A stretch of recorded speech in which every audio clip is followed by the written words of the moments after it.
Hello दोस्तों, माधव पहल academy से मैं दीपक सर आप सबका फिर से स्वागत करता हूं। आप लोगों को पता है कि हम अभी लेक्चर नंबर कहना चाहिए कि 5 पढ़ रहे हैं इकोनॉमिक सर्वे का, क्योंकि ऑलरेडी हम सीरीज़ चला रहे हैं इंडियन हिस्ट्री का और जनजाति का और इकोनॉमिक सर्वे का। तो काफ़ी सारे स्टूडेंट्स का डिमांड था कि सर इकोनॉमिक सर्वे में क्लास लीजिए करके, है ना। तो अभी मैं क्या कर रहा हूँ, एक जल संसाधन पे आपके लिए वीडियो बना रहा हूँ, एक ऐसा कंटेंट तैयार कर रहा हूँ, इससे आपको बाहर का क्वेश्चन ज़्यादा पढ़ना नहीं पड़ेगा। दूसरी बात, जो डाटा मैं यहाँ पे रखा हूँ कहीं न कहीं कभी न कभी किसी परीक्षा में पूछा गया है, इसीलिए उसको बेस बना के मैंने करंट के डाटा को अभी डाला है और उसी क्वेश्चन को बेस बनाया है जो पहले पूछा गया था। ठीक, आप इसकी सीरीज़ जो है हमारे चैनल में जा कर के, पहल एकेडमी रायपुर में जा कर के आप उसमें से सर्च कर सकते हैं और उसमें इसकी कंप्लीट प्लेलिस्ट की सीरीज़ आप देख सकते हैं फ्री ऑफ कॉस्ट। दूसरी बात, अभी कहना चाहिए कि मैं आप लोगों के लिए स्टूडेंट्स के डिमांड पर बहुत सारे तकरीबन 600-700 मैसेज आए हैं। मैं सबके इंडिविजुअल तो रिप्लाई कर सकता नहीं, ठीक है, क्योंकि मैं कम से कम 40 ठो व्हाट्सएप ग्रुप में हूँ और सब में मैं अपनी स्टडी को भेज भी नहीं पाता। सिर्फ माधव पहल एकेडमी में और 1-2 ठो और ग्रुप है उसमें भेजता हूँ मैं, बाकी सब में स्प्रेड नहीं कर पाता क्योंकि वो एक अलग ग्रुप हो जाता है। दूसरी बात, बहुत सारे तकरीबन 500 मैसेज के आसपास आए थे, 500-550 552 मैसेज। मैं सबका रिप्लाई नहीं कर सकता कि सर इकोनॉमिक सर्वे का जो आप कंटेंट तैयार कर रहे हैं उसकी बुक कब आ रही है, तो सबको मैं एक एक करके मैसेज करूँगा, बहुत टाइम लग जाएगा। इसलिए मैं क्या कर रहा हूँ आपको अभी बता रहा हूँ, इकोनॉमिक सर्वे गेम चेंजर है। मैं एक एस्पिरेंट हूँ, इतने मैंने मेंस दिए हैं, इतने मैंने एग्ज़ाम निकाले हैं, इतना परीक्षा मैंने दिया है कंटिन्यू, तो मैं उस एक्सपीरियंस और नॉलेज के बेसिस पे आप लोगों के लिए इकोनॉमिक सर्वे का कंटेंट तैयार कर रहा हूँ। ज़्यादा दिन नहीं, 2 महीना और रुकिए, 2 महीने और रुकिए और उसके बाद में आप दूसरे के बुक को देख लेना, मेरे बुक को देख लेना। सिर्फ 2 घंटे में आप सारा चीज़ को रिविज़न कर जाओगे। 400 पेज का बुक है, उसको मैं कोशिश कर रहा हूँ 30 पेज में, मतलब 15 पन्ना में ख़त्म करूं और आपको कुछ भी अननेसेसरी पढ़ना ना पड़े। आप जो पढ़ो सिर्फ वही पेपर में आए, मेरा कोशिश ये रहेगा। क्योंकि इकोनॉमिक सर्वे से कभी 5 को आता है, कभी 6 आता है, कभी 10 आता है, कभी 12 आता है क्वेश्चन, ठीक है। तो चलो सबसे पहले अपन जल संसाधन को चालू करते हैं। जल संसाधन के बारे में हम लोग देख रहे हैं कि सबसे पहले हमको कुछ आंकड़े दिए गए हैं, उसी आंकड़े को आपको क्या करना है, याद करना। उस आंकड़े को आपको वीडियो देख करके याद करना है, ऐसे में तो जल्दी याद होता नहीं। आप नोटबुक बना लोगे नहीं याद होगा, ठीक है। आपको वीडियो देखना है और जो मैं नोट्स प्रोवाइड कराऊंगा, जो मैं निकालूंगा, मार्केट में भी लॉन्च होगा मेरा नोटबुक कुछ दिन में, 2 महीने में, आपको उसको पढ़ना है और आपको मेरा वीडियो को देखना है और दोनों डेटा को रिलेट करना है, ठीक। तब आपको याद होगा। खुद से रटेंगे तो याद नहीं होगा। जो मैं बोल रहा हूँ वीडियो को मेरे साथ आपको बोलना है, आपको याद हो जाएगा। हमारे पास छत्तीसगढ़ में देखना, अब समझना, मेन क्लासेस यहाँ से स्टार्ट हो रहा है।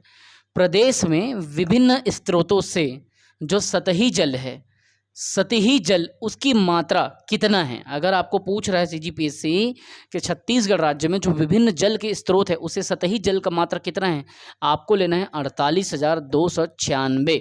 कितना? 48,296, 48,296 मीट्रिक घन मीटर, ठीक है। डेटा कितना लेना है?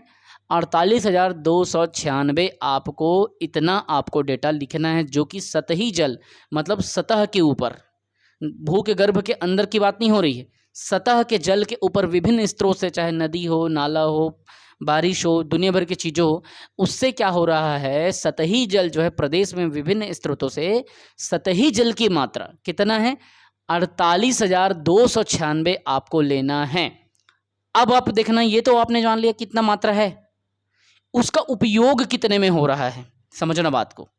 तो 48,296 जो टोटल हमारे पास में सतही जल से जो मीट्रिक घन मीटर जो हमारे पास में है, उसका कितना उपयोग हो रहा है, तो सतही जल के उस मात्रा का 41,720 मीट्रिक घन मीटर जो हमारा यूज़ हो रहा है।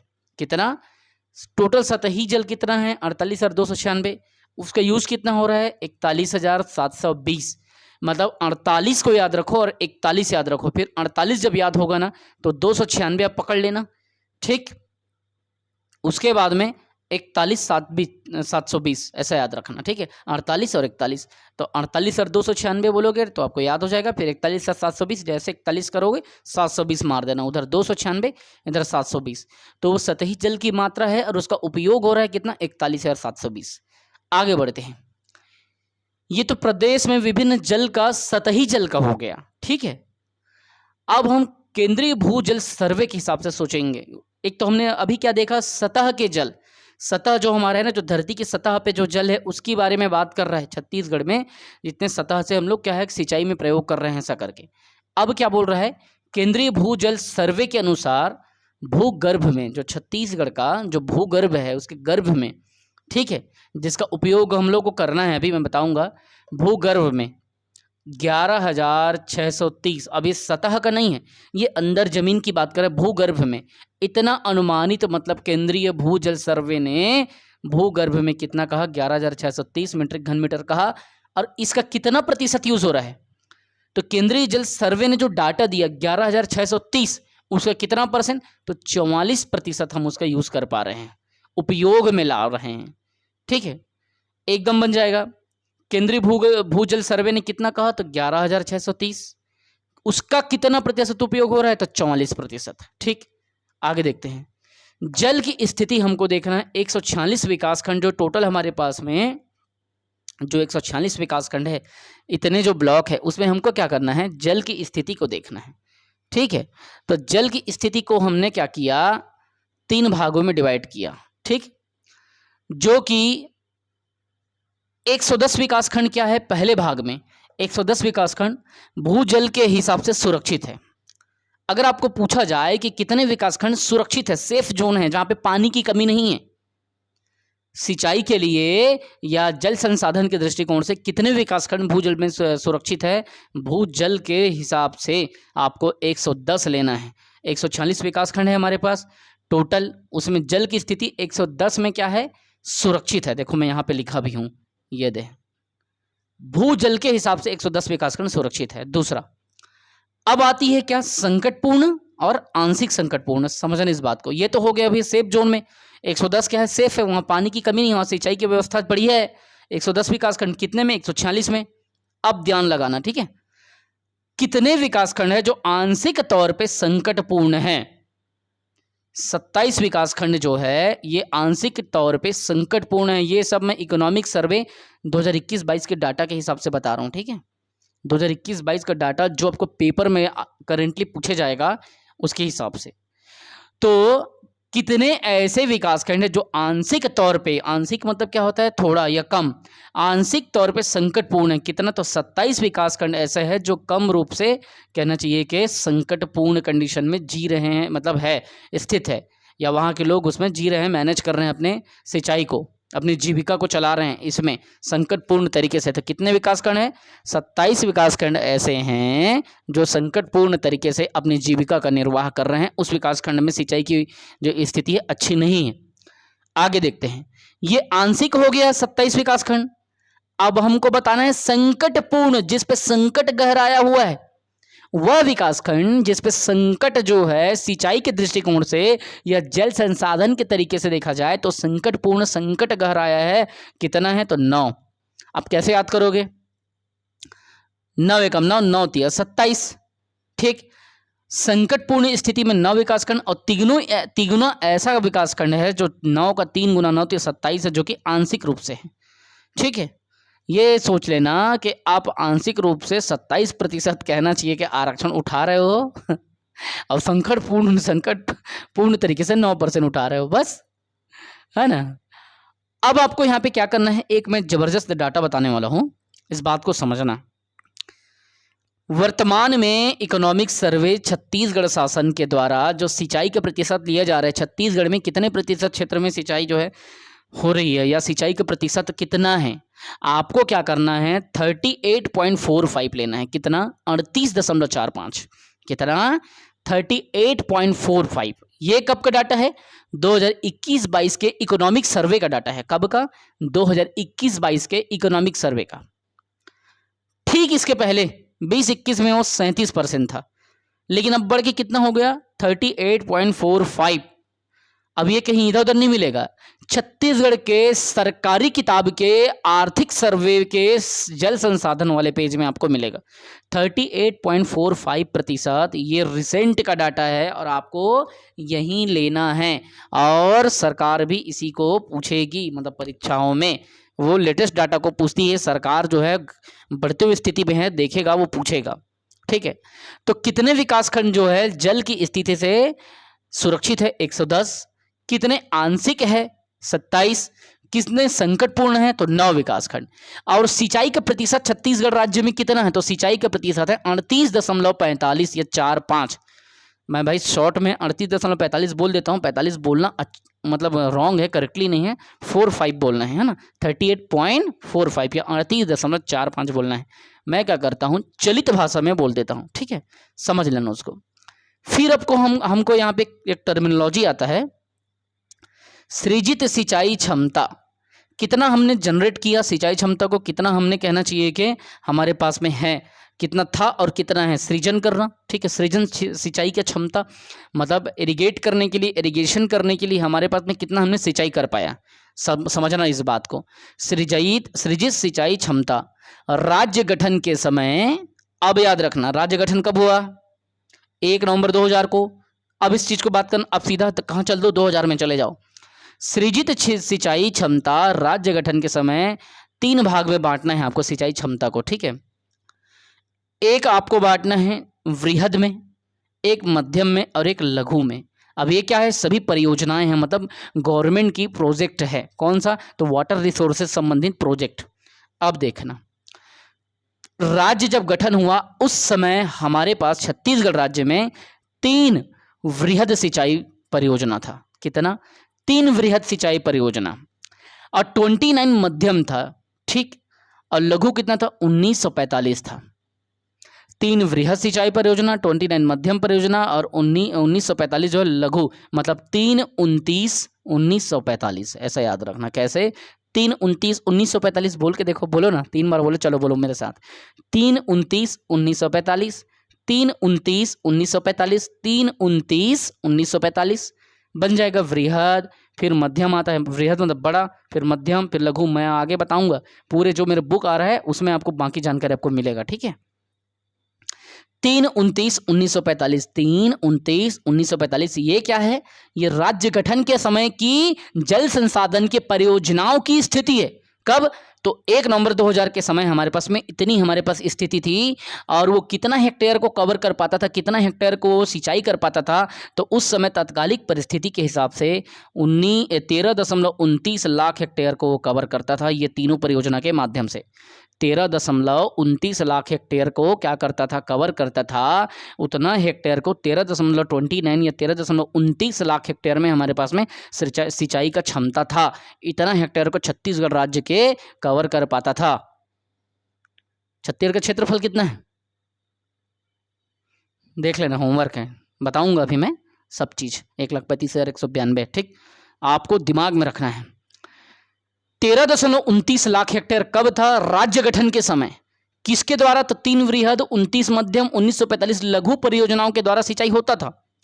वर्तमान में अब इस कॉन्सेप्ट को पकड़ना, उतना तो आप जान गए कि भाई 13 लाख हेक्टेयर था, 13.29 मतलब 13 लाख हेक्टेयर था। अब कितना है 21.34 है। वर्तमान में सिंचाई जो उसका कहना चाहिए कि कवर एरिया है, जितने में सिंचाई कर पा रहे हैं हम, वर्तमान में कितने का सिंचाई हो रहा है, कितने क्षेत्रफल का, हेक्टेयर में, किसमें हेक्टेयर में, ना कि एकड़ में। तो आपको क्या करना है, वर्तमान में 21.34 लेना है। 21.34 लाख हेक्टेयर में सरकार ने विभिन्न माध्यमों से फिर ये 3 को, फिर 29 को और 1945 को बढ़ाया। ये जो परियोजनाएं हैं उस पर सुधार किया, बढ़ाया, कितना किया, क्या किया, सब मेरे इकोनॉमिक सर्वे के बुक में देखना आएगा 2 महीने बाद, वहाँ से पढ़ना, एकदम सटीक डेटा के साथ में बताऊंगा, ठीक है। अपडेटेड कर दूंगा 2 महीने में, और जो भी घटना आएगी उसको शामिल करूंगा उसमें, पूरा अपडेटेड पढ़ना। तो वर्तमान में कितना है, तो वर्तमान में 21.34 लाख हेक्टेयर इतना हमारे पास में कहना चाहिए जल संसाधन के द्वारा हम इसका कवर कर पा रहे हैं। छत्तीसगढ़ की भूमि पे 21.34 लाख हेक्टेयर को क्या कर रहे हैं, सिंचाई दे पा रहे हैं या सृजन कर पा रहे हैं। अब आपको ये बताना पड़ेगा कि अतिरिक्त कितना लाख हेक्टेयर का सृजन हुआ। देखो मैंने क्या बताया था पहले, 13.29 लाख हेक्टेयर इतना सिंचाई हो पाता था, इतने हेक्टेयर को कवर करता था, ठीक है। अब वर्तमान में कितना हो गया, 21.34 हो गया, 13 में से 21, अब समझो 13 से 21 हो गया, मतलब 21 में 13 गया तो कितना हुआ 8। 8 लाख हेक्टेयर या 8.06 लाख हेक्टेयर भूमि में एक्स्ट्रा सीजन हुआ। मतलब ये मान लो कि पहले आपको 13,29,000 पेमेंट मिलता था, आज आपको वार्षिक पेमेंट समझ लो 21,34,000 है। तो आपके डिफरेंस में सैलरी में कितना हुआ, तो 8,06,000 इतना आपका सृजन हुआ। तो 8 लाख हेक्टेयर जो है आपका सृजन हो गया। लमसम में आए तो 0 है, फिर भी ये कई बार पीएससी कोई माई बाप तो है नहीं, वो क्या करता है विथ करेक्ट डेटा पूछता है, इसीलिए मैं इसको यहाँ पे लिखा हूँ। ठीक है, करेक्ट डेटा के साथ में। तो पहले कितना था, 13.29 लाख हेक्टेयर था, वर्तमान में 21.34 है। और अतिरिक्त कितना गवर्नमेंट ने सृजित करके हमको दिया, हमको 8.06 लाख हेक्टेयर मतलब एक्स्ट्रा सीजन करके दिया कि भाई आपकी सिंचाई में कमी नहीं होनी चाहिए सरकार के विभिन्न परियोजनाओं के माध्यम से। अब परियोजनाओं का डिटेल सब मेरी किताब में मिलेगा, बहुत जल्दी आ रहा है, 2 महीने रुको, ताकि मैं अपकमिंग सारे लेटेस्ट डाटा को और योजनाओं को उसमें शामिल कर सकूं। अगला आपको समझना पड़ेगा, ये वर्तमान का आगामी लक्ष्य क्या है हमारा, इस चीज़ को समझो। जल संसाधन में सिंचाई के हेक्टेयर उसमें हमको मतलब ये देखना है कि कितना हमको लक्ष्य हमारा क्या है, कितना विकसित करना है, इस चीज़ को समझना। तो आगामी जो लक्ष्य है, कुल बोए गए जो क्षेत्रफल है, कितना में बुआई कर रहा है किसान, तो 43 लाख हेक्टेयर में बुआई कर रहा है वो सतह पे। ठीक है, तो कुल बोए गए 43 लाख हेक्टेयर में से 75% सतही जल में क्या करना है हमको, इसके 75% जो एरिया है उसमें हमारा क्या होगा, सिंचाई को विकसित करने का लक्ष्य है।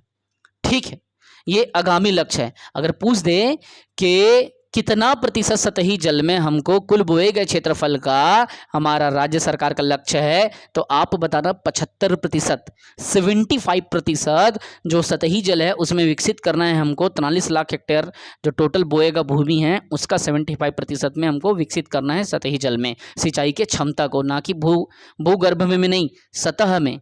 ठीक है, सतह में उतना हमको विकसित करके देना है। अब इस बात को समझो, एक क्वेश्चन में आया था पीएससी के पेपर में, आपको इसको दिमाग में रखना पड़ेगा, कभी रिपीट हो सकता है, इसीलिए बता रहा हूं। प्रधानमंत्री कृषि सिंचाई परियोजनाओं में कितने परियोजनाएं भारत के शामिल है, तो 99 परियोजनाएं शामिल हैं। क्लियर, प्रधानमंत्री कृषि सिंचाई परियोजना में कितने परियोजना शामिल हैं, तो 99 परियोजना शामिल हैं, जिसमें 3 परियोजना आपके छत्तीसगढ़ के हैं। कौन कौन सा, केलो, खारांग, मनियारी। ठीक है, केलो, खारांग और मनियारी हमारा इसमें तीनों शामिल है। और इन तीनों को इसलिए इम्पॉर्टेंट है, ये तीनों नाम आपको इसलिए रखना है क्योंकि पीएससी में पूछा गया है। अगर पूछा जाए प्रधानमंत्री कृषि सिंचाई योजना में कितने परियोजनाएं हैं, तो 99 लेना, एक कम 100। ठीक, सरल भाषा में, छत्तीसगढ़ी भाषा में बोलूं समझ जाओगे। 99 को कैसे बोलना है, बोलूं, एक कम 5 कोरी। ठीक एक कम 5 कोरी 99 परियोजनाओं को। ठीक है, क्योंकि एक कोरी में 20 होता है वैल्यू। ठीक है, तो प्रधानमंत्री कृषि सिंचाई परियोजनाओं में 99 जो है परियोजनाओं को शामिल किया गया है, जिसमें से 3 जो है छत्तीसगढ़ से है, केलो, खारंग और मनियारी शामिल है।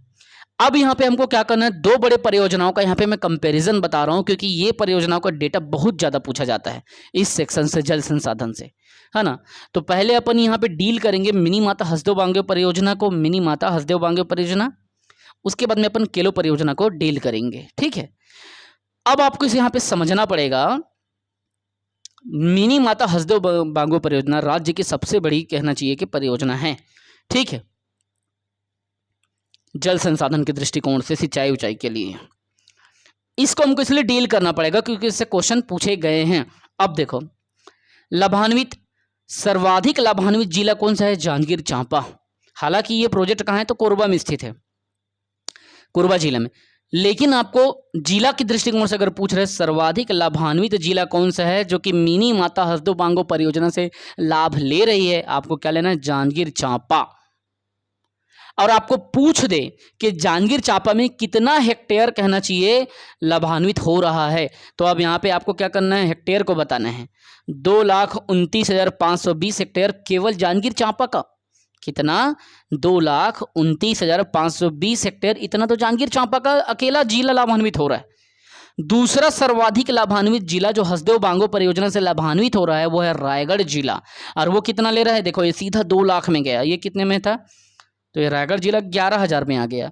11,911, 11 9 11, 11 और 9 के बीच में 2 का अंतर है ना, तो 11 9 11, 2 बार 11 लिख देना, बीच में 2 कम कर देना, 9 आ जाएगा।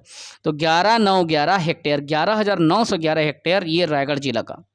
और तीसरा कोरबा, जो कि सबसे कम कहना चाहिए कि लाभान्वित जिला है ना, सबसे कम। तो इसमें क्या लेना है? 5,969, 5969, 5 के बाद 9, 6 के बाद 9, एकदम इजी। 5 एक बड़ा है, 5 है, फिर 9 है, 5 से बड़ा 6 है और 9 तो वहीं पे, तो 5969, 5,969 ये कोरबा जिला। तो इससे अब ये बात और क्या क्वेश्चन आता है, देखो हमने लाभान्वित जिलों में सर्वाधिक लाभान्वित जांजगीर चांपा बताया 2,29,520। फिर रायगढ़ जो जिला है हमने उसके बारे में बताया कि दूसरा सबसे लाभान्वित रायगढ़ जिला 11,911 हेक्टेयर को लाभान्वित देता है। तीसरा लाभान्वित जिला जो सबसे कम लाभ पाता है वो 5,969 हेक्टेयर है हसदेव बांगो परियोजना से। अब इसमें एक क्वेश्चन आता है, इन समस्त जिलों के कितने ऐसे ग्राम हैं जो इस परियोजना से लाभ उठा रहे हैं? ठीक है, तो टोटल आपको गांव लिखना है 919 ग्राम जो है मिनी माता हसदेव बांगो परियोजना से लाभ उठा रहे हैं। कुल ग्राम की संख्या 919 या 919, इतना ग्राम जो है आपके मिनी माता हसदेव बांगो परियोजना से लाभ उठा रहे हैं। और टोटल हेक्टेयर बताओ जो मिनी माता हसदेव बांगे परियोजना के अंतर्गत कवर होता है, अर्थात ये परियोजना जो सिंचाई का लाभ देती है वो टोटल लाभ कितना है? 4,20,580। अर्थात मिनी माता हसदेव बांगो परियोजना 4,20,580 हेक्टेयर को अकेले कवर करता है राज्य का। सरल भाषा में 4,20,000 याद रख लेना। मिनी को आपने 4,20,000 उधारी दिया है ताकि वो सिंचाई करके आपका साल भर का करके दे दे, ठीक है, मिनी यादव या कुछ और भी डाल देना। तो मिनी माता हसदेव बांगो परियोजना आपको समझ आ गया, ये मिनी माता के नाम से है। छत्तीसगढ़ की प्रथम महिला सांसद, आपको याद होगा, पढ़े भी होंगे, आगे अपन और बताएंगे इसके बारे में। तो मिनी माता हसदेव बांगो परियोजना में लाभान्वित सर्वाधिक जो है जांजगीर चांपा में 2,29,520। दूसरा सर्वाधिक जो लाभ उठा रहा है रायगढ़ है 11,911 और कोरबा सबसे कम 5,969 हेक्टेयर सबसे कम। कुल लाभान्वित जो ग्राम हैं ये तीनों जिलों में वो 919 ग्राम हैं। टोटल कितना हेक्टेयर को लाभ दिला रहा है मिनी माता? तो 4,20,580। अब ये कंप्लीट होता है यहाँ पे मिनी माता हसदेव बांगो परियोजना। और भी इसके कुछ इंपॉर्टेंट फैक्ट है, कुछ डेटाज है जो कि मैं अपने बुक जब पब्लिश करूंगा 2 महीने बाद तब आपको बताऊंगा। और अभी इसलिए नहीं कर रहा हूँ क्योंकि कुछ चीज़ आपसे छूटे मत, पूरा वहाँ, क्योंकि नवंबर में नोटिफिकेशन आता है, नवंबर के टाइम में लॉन्च कर दूंगा। पेपर फरवरी में रहेगा, उस टाइम मैं आपको दे दूंगा, लॉन्च कर दूंगा, ठीक है। अब आपको देखना है मिनी माता के बाद में केलो परियोजना। केलो परियोजना रायगढ़ जिला के अंतर्गत आता है, ठीक। अब होता क्या है, ये भले रायगढ़ जिला में है लेकिन ये जांजगीर चांपा को भी लाभ दिलाता है, ठीक है। लेकिन एक महत्वपूर्ण इसका फैक्ट ये है कि ये अभी जो परियोजना है पूरी तरीके से एकदम 100% कार्यरत नहीं है, इसमें काम चल रहा है। और इसी साल ये जून में इसका लक्ष्य था, पूर्ण करने का लक्ष्य 30 जून 2022 को इसका लक्ष्य पूरा होना था कि जो थोड़ा बहुत भी काम बचा है केलो प्रोजेक्ट का सिंचाई दे सके करके उसको कंप्लीट करना है। रायगढ़ क्षेत्र का कुछ काम बचा था, उसको कहना चाहिए कि उस सुदूर इलाके को भी पूरा कर लिया गया है। अर्थात ये लक्ष्य कब का है, मैं नहीं कह रहा हूँ, इकोनॉमिक सर्वे बोल रहा है। राज्य सरकार का सरकारी आंकड़ा आर्थिक और सांख्यिकी विभाग से जो प्राप्त हुआ उसके हिसाब से 30 जून 2022 को पूर्ण करने का लक्ष्य था किसको? केलो परियोजना को। इसमें रायगढ़ और जांजगीर के कुल 175 ग्रामों को लाभ हो रहा है, जबकि इसमें क्यों रहा है, कितना हो रहा है? 919 ग्रामों को, तीनों जिले का मिला के 919 ग्राम का, इसमें केवल 175। और अब आपको क्या बताना है, यहाँ पे याद रखना है, देखिए 24,396 कुल इसका सिंचाई का क्षमता है। 24,396 हेक्टेयर में ये केलो परियोजना से सिंचाई हो रहा है या होगा। दूसरी बात, ये तो हो गया कुल का, लेकिन इसका काट के हम खरीफ निकालें तो कितना खरीफ को वो सिंचाई कर पा रहा है, मतलब धान वान की जो खरीफ के जब अपन फसल लगाते हैं तो 22,810। देख 24 में से क्या कर रहा है, 22,810, 24,396 टोटल, लेकिन ये खरीफ कितना कर पा रहा है, 22,810। मैं इसका भी डिटेल बताऊंगा, लेकिन क्या हौच पच हो जाएगा, इसीलिए मैं अभी, ये बहुत बड़ा टॉपिक है, इसके बारे में और मैं आपको बताऊंगा, सारा डिटेल मेरा किताब में रहेगा। 400 पेज की बुक को मैं कोशिश करूंगा आपका 2 घंटे में खत्म हो जाए ऐसा बनाऊंगा, और आपसे एक क्वेश्चन उससे बाहर नहीं आएगा। पूरा कोशिश रहेगा, पूरा एक्सपीरियंस, जितना अनुभव है, पूरा नॉलेज है, पूरा एफर्ट है, सब लगा दिया हूं मैं उस किताब में। ठीक है, तो केलो परियोजना कब लक्ष्य है इसका पूरा करने का, 30 जून 2022 को। रायगढ़ और जांजगीर के 175 ग्रामों को ये कवर करता है। दूसरा, कुल इसका कितना क्षेत्रफल में ये फैलेगा या सिंचाई देगा, तो 24,396 हेक्टेयर में, और खरीफ कितने में अपन इसका लाभ उठा पा रहे हैं, 22,810 हेक्टेयर में खरीफ को क्या करेगा, सिंचाई देगा। तो भैया इकोनॉमिक सर्वे का ये लेक्चर नंबर आपका 5 कंप्लीट हो गया। ठीक है, ये लेक्चर 5 है, ये भी बेचारा सूख गया है, मार्कर भी है ना, लेक्चर 5 है। आपको क्या करना है, प्लेलिस्ट में जाना है, इकोनॉमिक सर्वे का पूरा लेक्चर आपको पढ़ना है। नोट नहीं करोगे कोई बात नहीं यार, मेहनत नहीं कर रहे हो, मैं तो हूँ ना, मैं जो पढ़ा रहा हूँ बस वो देख लो, क्योंकि ये क्या है, पॉइंट पॉइंट में डेटा बनता है। जब सामने वाला आपका एजुकेटर आपको एजुकेट करता है, जब आपको टीच करता है, तो आप जल्दी उसको कैच कर पाते हो। ठीक है, इसलिए आप इसको क्या करो, जो वीडियोस मैंने अपलोड किया है आप उस वीडियो से जाकर के इसके प्लेलिस्ट को पूरा ख़त्म करो। ठीक है, एक बात याद रखना, आप जब स्टेटस में रखते हो, मेरे सारे स्टूडेंट, मेरे फ्रेंड और मेरे रिलेटिव, मेरे कज़न, मेरे स्टाफ, जब आप इसको अपने स्टेटस में रखते हो, जब आप शेयर करते हो, तो ना जानिए कितने लोगों को पढ़ने में मदद करता है, ये पहुंचता है। सरगुजा, जसपुर, बलरामपुर, कोरबा, सब जगह से मैसेज आ रहा है, सर हमें ग्रुप में जोड़ें, सर आपका वीडियो अच्छा लग रहा है, हमको बहुत अच्छा, आपकी टीचिंग में दम है, बहुत पॉजिटिव वाइब्स है, आप ऐसे ही हमें पढ़ाते रहें, उनका मैसेज आ रहा है। ये सब क्रेडिट जा रहा है किसको, उन बच्चों को जो स्टेटस में रख रहे हैं, मुझे नहीं। ठीक है, बार बार हर वीडियो में मैं क्यों कहता हूँ, क्योंकि वाकई में आपके द्वारा उनको लाभ हो रहा है। अच्छा, कुछ लोगों ने प्रश्न किया, सर आप रेलवे में हो, पोस्टेड हो, अच्छी खासी जगह पे हो, अच्छे खासे सैलरी पे हो, सेंट्रल गवर्नमेंट एम्प्लॉय हो, आप इतना मेहनत क्यों कर रहे हो। ये मेरी हॉबी है। ठीक है, मुझे अच्छा लगता है। मैं अगर अच्छा पढ़ा पा रहा हूँ तो कहीं ना कहीं एक एस्पिरेंट का मेहनत उसमें लगा हुआ है, जो मैंने इतने वर्षों में मेंस लिखा है, जो मैंने एनालिसिस किया है, जो मैं मॉक टेस्ट दिया हूँ, जो मैं रिटर्न दिया हूँ, सब अनुभवों को मैं निचोड़ यहाँ पे दे रहा हूँ, ऐसे ही नहीं कर पा रहा हूँ। दूसरी बात, आपको क्या करना है, इसको शेयर करना है, लाइक करना है, सब्सक्राइब करना है, और बेल आइकन को प्रेस करना है, ताकि जब भी मैं एजुकेशनल वीडियो डालूं तो आपसे छूटे मत। ठीक है, तो बस अब हम लोग कहना चाहिए कि अगली क्लास जो है फिर लेंगे, और ज़्यादा से ज़्यादा लोगों को चैनल से जोड़ो, ग्रुप से जोड़ो, और उनको एजुकेट करने में उनका एजुकेशनल हेल्प करो। ठीक है, थैंक यू सो मच दोस्तों। बहुत जल्दी बुक आप लोगों को मिलेगा 2 महीने में। माधव पहल अकेडमी से दीपक सर आप सबको फिर से धन्यवाद कहता है, जो आप लोगों ने सपोर्ट किया। जय हिंद, जय छत्तीसगढ़।